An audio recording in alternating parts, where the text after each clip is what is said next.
Pet-proofing a home or apartment can seem like an overwhelming and laborious undertaking to a new pet owner. However, it is a necessary and vital step in welcoming a pet into your home.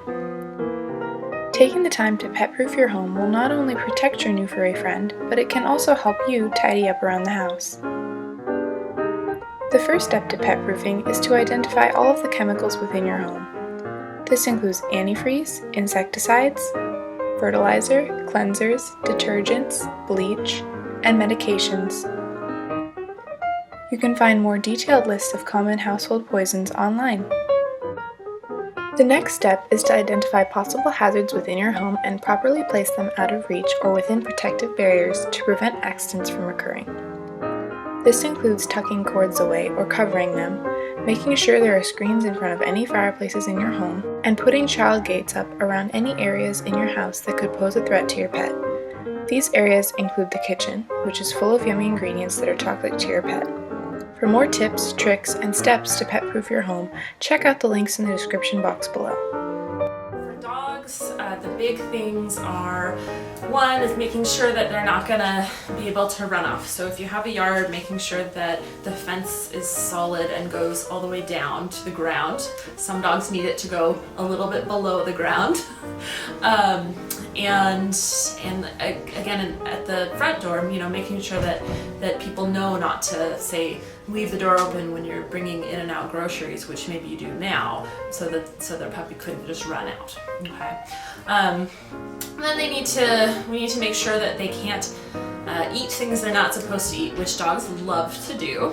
So things like making sure that any garbage is secured. I have a garbage can that has a little clicky closed lid, and that does it. Some dogs are more aggressive at trying to find things to eat, and you have to make sure that garbage can is behind a closed door.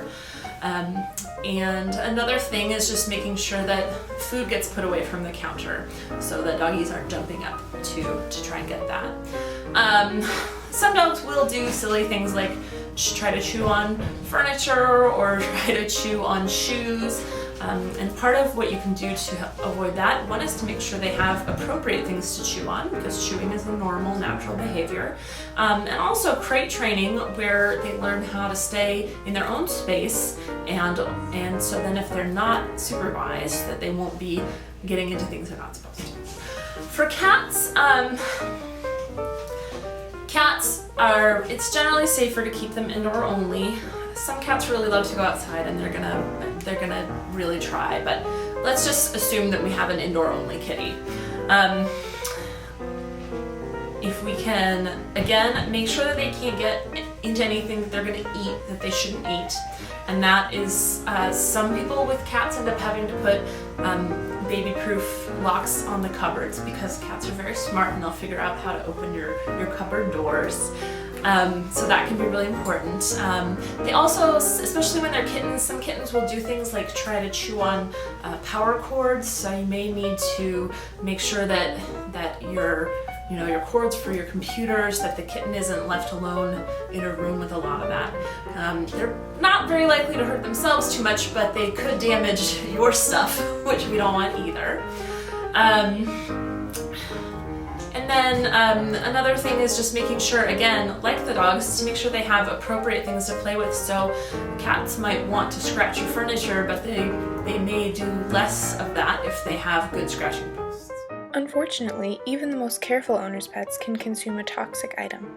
In these cases, it is very important to have a poison control line number handy. The ASPCA National Poison Control Center number, the Animal Poison Hotline, and the Pet Poison Helpline numbers are listed in the description box below. Copy one or more of these numbers onto a piece of paper and put it on your fridge or other easily accessible area that you will be able to find and remember in an emergency. When you call, stay calm, have the packaging of the eaten item, know how much was eaten and how long ago, and describe if your pet is vomiting or behaving strangely in any other way. If you found this video helpful, please give it a thumbs up and leave feedback in the comments below. Also, please subscribe to see more helpful adoption videos.